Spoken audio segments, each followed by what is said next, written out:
नमस्कार दोस्तों, आप सभी का स्वागत है हमारे YouTube चैनल पट्टी की पाठशाला में। आज हम इस वीडियो में देखेंगे एसएससी CGL 2024 में रीजनिंग के अत्यधिक महत्वपूर्ण प्रश्नों को, जिन बच्चों का पेपर अभी 25 तारीख को और 26 तारीख को है, उनके लिए यह वीडियो अत्यधिक महत्वपूर्ण होने वाला है। इसलिए वो लोग परीक्षा में जाने से पहले इस वीडियो को ज़रूर देख लीजिएगा, क्योंकि दोस्तों मैंने इसमें टोटल 10 प्रश्न लिए हैं, लेकिन 10 प्रश्न 10 टाइप के हैं। इसमें से आपके परीक्षाओं में प्रश्न देखने के लिए हूबहू मिल सकता है। इसलिए आप लोग वीडियो को अंत तक जरूर देखना, और वीडियो अच्छी लगी तो एक लाइक जरूर करिए और सब्सक्राइब अवश्य कर लीजिएगा। तो देखिए दोस्तों, यहाँ पर हमारे पास पहला प्रश्न क्या दिया है।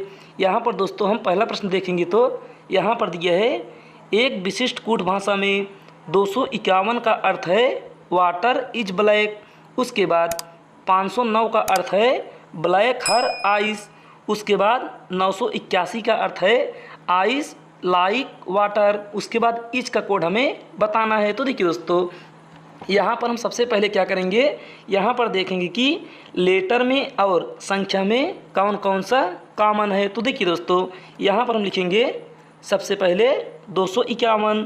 तो यहाँ पर लिखेंगे 251। अब इसका कोड दिया यहाँ पर दोस्तों वाटर इज ब्लैक। तो यहाँ पर वाटर का लिखेंगे W, इज का लिखेंगे I और ब्लैक का B। उसके बाद फिर आगे दिया है 509। अब इस 509 का कोड लिखेंगे दोस्तों, यहाँ पर दिया है आगे ब्लैक हर, यानी कि यह हो गया H। उसके बाद आइस, तो यहाँ पर हो गया E। उसके बाद फिर आगे दिया 981। तो यहाँ पर हम लिखेंगे 981। अब इसका कोड दिया है दोस्तों यहाँ पर आइस लाइक वाटर। अब देखिए दोस्तों, यहाँ पर अब हम देखेंगे कि लेटर में और संख्या में कौन कौन सी, यानी कि कौन कौन सा कॉमन है। तो देखिए, आप यहाँ पर सबसे पहले देखेंगे कि पहले लाइन में और दूसरे लाइन में कौन सा कॉमन है। तो यहाँ पर दोस्तों 5 कॉमन है, तो यहाँ पर भी 5 है। तो यहाँ पर लेटर में ब्लैक यानी कि B कॉमन है, तो यहाँ पर भी B है। तो यहाँ पर हो गया ब्लैक कॉमन, और गिनती में हो गया 5 कॉमन। उसके बाद फिर दोस्तों यहाँ पर हम देखेंगे पहले और तीसरे को। तो यहाँ पर दोस्तों पहले और तीसरे को देखेंगे तो यहाँ पर ऊपर 1 कॉमन है और यहाँ पर भी 1 है, तो यह हो गया कॉमन, और इसमें W यानी कि वाटर कॉमन है। उसके बाद फिर यहाँ पर हम देखेंगे दूसरे और तीसरे को। तो देखिए दोस्तों, दूसरे और तीसरे को देखेंगे तो यहाँ पर 9 कॉमन है, और यहाँ पर E यानी कि आइस कॉमन, यानी कि आइस माने आँख होता है, तो यहाँ पर I कॉमन है। तो देखिए दोस्तों, अब यहाँ पर हम देखेंगे कि कौन कौन सा लेटर और कौन कौन सी संख्या बची है। तो देखिए, यहाँ पर 2 बचा है, तो 2 का कॉमन होगा I। उसके बाद यानी कि 2 का कोड होगा I, और 0 का कोड होगा H, और 8 का कोड होगा L यानी कि लाइक। तो देखिए दोस्तों, हमसे प्रश्न पूछा है कि इज का कोड क्या होगा। तो यहाँ पर इज यानी कि I का कोड दिया दोस्तों 2। तो यहाँ पर ऑप्शन नंबर 2 किस में है, ऑप्शन नंबर 2 यानी कि 2 ऑप्शन नंबर डी में दिया है, तो ये होगा इसका राइट आंसर। तो फिर चलिए दोस्तों, अब हम देखते हैं प्रश्न संख्या 2 को। तो देखिए दोस्तों, यहाँ पर दूसरा प्रश्न हमारे पास दिया है, दिए गए विकल्पों में से उस संख्या का चयन कीजिए जो निम्नलिखित श्रृंखला में प्रश्न चिन्ह को प्रतिस्थापित कर सकती है। तो देखिए दोस्तों, यहाँ पर हमारे पास श्रेणी का प्रश्न दिया है। यहाँ पर बताना है कि इस प्रश्नवाचक चिन्ह के स्थान पर कौन सी संख्या होगी। तो देखिए दोस्तों, हम सबसे पहले देखेंगे कि श्रेणी में कौन सा नियम लागू हो रहा है। तो यहाँ पर देखेंगे दोस्तों कि श्रेणी हमारी धीमे धीमे से बढ़ रही है, तो यहाँ पर हम करेंगे प्लस। तो देखिए दोस्तों, यहाँ पर 6 में कितना प्लस करें कि यहाँ पर 24 हो जाए। तो यहाँ पर 6 में अगर हम 18 प्लस करते हैं तो यहाँ पर होगा 24। उसके बाद 24 में अगर हम 30 प्लस करते हैं तो यहाँ पर होगा 54। उसके बाद दोस्तों हम 54 में कितना जोड़ें कि यहाँ पर हो जाए 96। तो यहाँ पर दोस्तों अगर हम 42 प्लस करते हैं तो यहाँ पर होगा 96। उसके बाद 96 में कितना जोड़ें कि यहाँ पर 150 हो जाए। तो यहाँ पर दोस्तों हम कितना जोड़ेंगे, तो यहाँ पर हम 150 में अगर 96 माइनस करेंगे तो यहाँ पर कितना होगा, 10 में 6 घटाएंगे तो आएगा 4। तो यहाँ पर 14 में ना घटाएंगे तो यहाँ पर हो जाएगा 5। तो यहाँ पर हो गया 54, यानी कि 96 में 54 जोड़ेंगे तो यहाँ पर होगा 150। अब देखिए दोस्तों, इसके आगे हम क्या जोड़ेंगे, तो यहाँ पर हम देखेंगे कि इस सीरीज में कोई नियम दिखाई नहीं दे रहा है। तो तो यहाँ पर एक लाइन यानी कि एक स्टेप और नीचे चलेंगे। तो यहाँ पर दोस्तों 18 में अगर हम 12 जोड़ेंगे तो यहाँ पर होगा 30। उसके बाद 30 में 12 जोड़ेंगे तो यहाँ पर होगा 42, और 42 में फिर 12 जोड़ेंगे तो यहाँ पर होगा 54। अब फिर 54 में 12 जोड़ेंगे तो यहाँ पर कितना होगा, 4 में 2 जोड़ेंगे तो यहाँ पर होगा 6। उसके बाद 5 में 1 जोड़ेंगे तो यहाँ पर होगा 6। तो यहाँ पर दोस्तों अब हम यहाँ पर 150 में 66 जोड़ेंगे यानी कि 66 जोड़ेंगे तो यहाँ पर प्रश्नवाचक चिन्ह के स्थान पर वह संख्या प्राप्त हो जाएगी। तो यहाँ पर दोस्तों देखिए 0 में 6 जोड़ेंगे तो यहाँ पर आएगा 6। उसके बाद 5 में 6 जोड़ेंगे तो यहाँ पर होगा 11 की 1 हासिल 1। उसके बाद 1 में 1 जोड़ेंगे तो 2। तो यहाँ पर हो गया दोस्तों 216 हमारा राइट आंसर, जो कि ऑप्शन नंबर दोस्तों ए में दिया है। तो यही होगा इसका उत्तर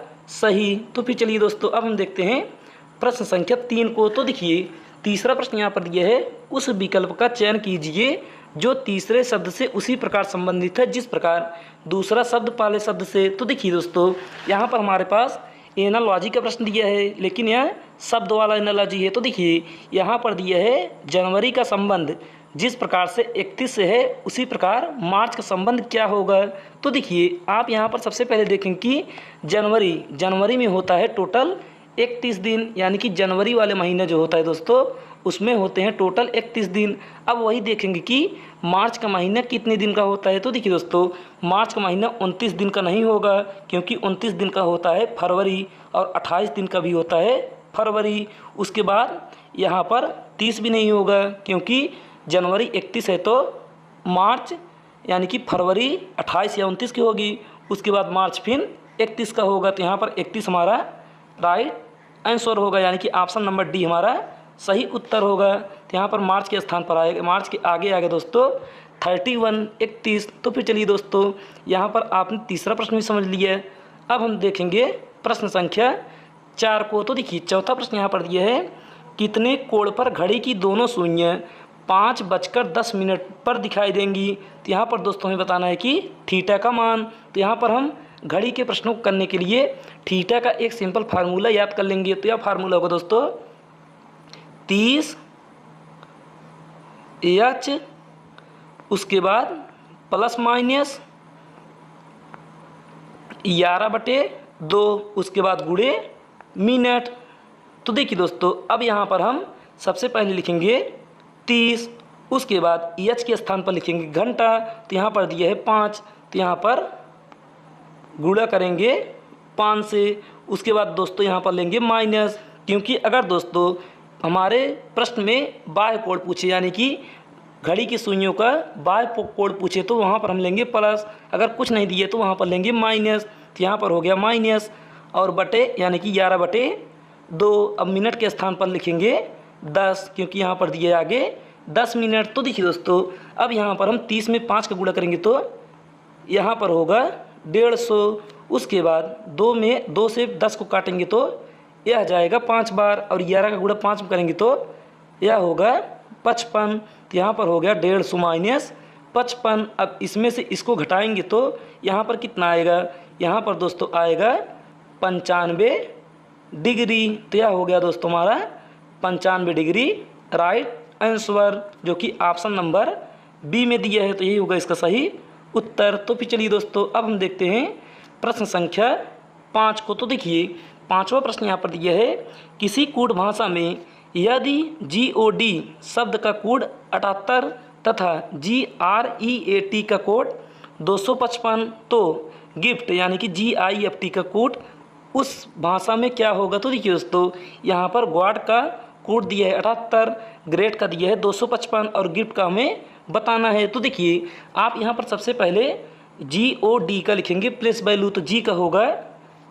7, उसके बाद O का होगा 15 और D का होगा 4। तो देखिए दोस्तों अब यहाँ पर देखेंगे कि इसमें हम क्या नियम लगाएं कि यहाँ पर 78 प्राप्त हो जाए। तो देखिए आप यहाँ पर जब इन सभी का प्लस करेंगे यानी कि इन सभी का टोटल करेंगे कितना आएगा, यहाँ पर इन सभी का टोटल करेंगे तो 15 में 4 जोड़ेंगे तो 19, 19 में 7 जोड़ेंगे तो यहाँ पर होगा 26।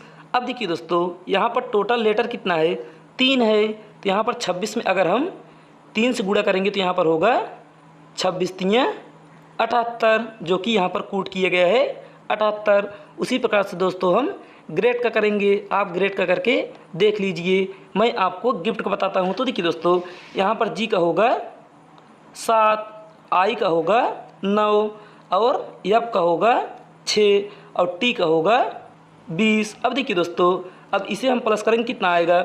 यहाँ पर 9 में 7 जोड़ेंगे 16 और 16 में अगर हम 6 जोड़ेंगे तो 22 और 22 में 20 जोड़ेंगे तो 22 में 20 जोड़ेंगे तो यहाँ पर होगा 42। अब टोटल दोस्तों यहाँ पर लेटर है 4, तो 42 का गुणा 4 में करके कितना होगा?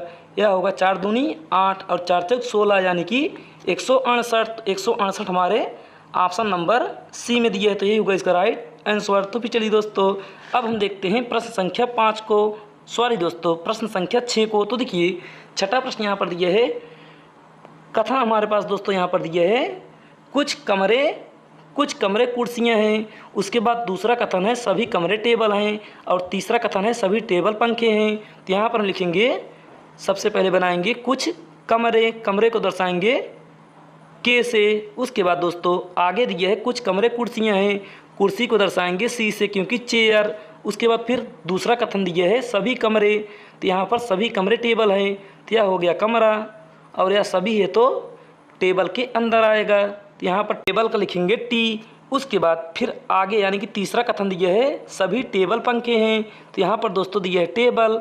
अब सभी टेबल है तो टेबल भी आ जाएगा पंखे के अंदर, तो यहाँ पर होगा पंखे को दर्शाएंगे हम पी से। तो यहाँ पर दोस्तों हमने कथन के अनुसार डायग्राम बना लिया। अब यहाँ पर हम निष्कर्ष पढ़ेंगे, तो पहला निष्कर्ष दिया है कुछ पंखे कुर्सियाँ हैं। तो देखिए दोस्तों, पंखे यहाँ पर हैं और कुर्सियाँ यानी कि चेयर यहाँ पर है दोस्तों। तो यहाँ पर हम देखेंगे कि कुछ पंखे कुर्सियाँ हैं, तो यहाँ पर हमारा पहला निष्कर्ष सही हो गया।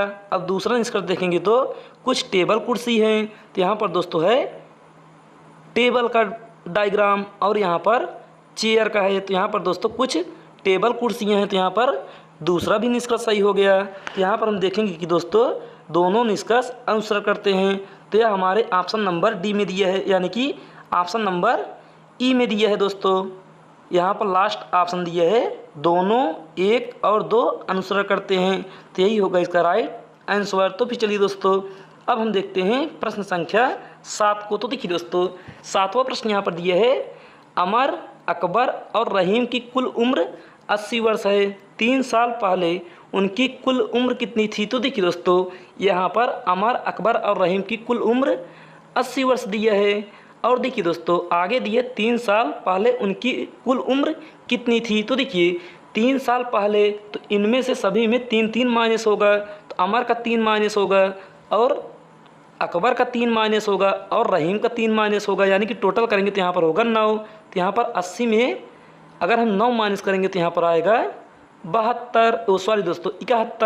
तो यहाँ पर 3 वर्ष यानी कि 3 वर्ष पहले इनकी आयु होगी 71 वर्ष की, तो 71 वर्ष हमारे ऑप्शन नंबर बी में दिया है, तो यही होगा इसका राइट आंसर। तो फिर चलिए दोस्तों, अब हम देखते हैं प्रश्न संख्या 8 को। तो देखिए 8वां प्रश्न यहाँ पर दिया है निम्नलिखित शब्दों की व्यवस्था को तार्किक और सार्थक क्रम में दर्शाने के लिए सही विकल्प का चयन करें। तो देखिए दोस्तों, यहाँ पर हमारे पास दिया है सबसे पहले कर्नाटक, उसके बाद बेंगलुरु, उसके बाद एशिया, उसके बाद भारत, उसके बाद विश्व। तो देखिए दोस्तों, यहाँ पर हम देखेंगे कि सबसे पहले क्या आएगा। सबसे पहले दोस्तों आएगा हमारा क्या?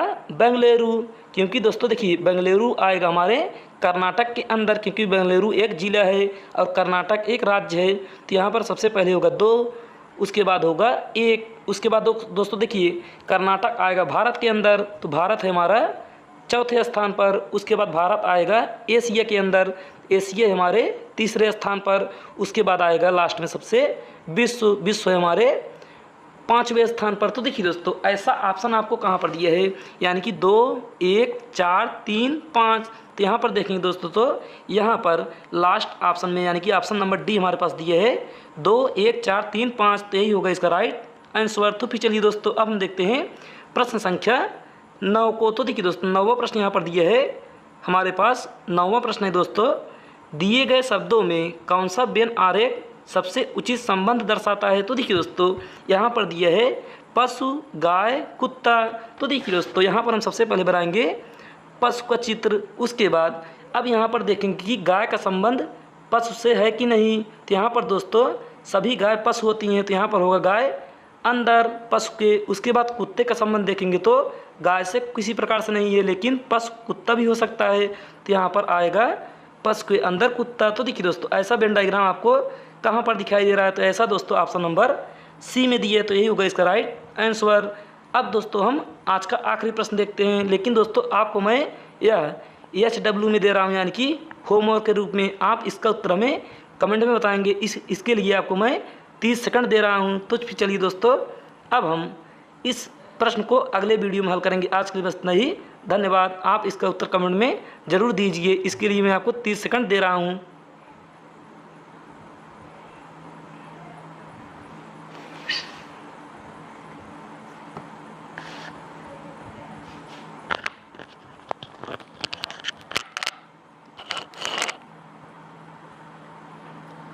आपका दोस्तों समय ओवर होता है। अब हम इसे कल बताएंगे कि इसका राइट आंसर क्या होगा।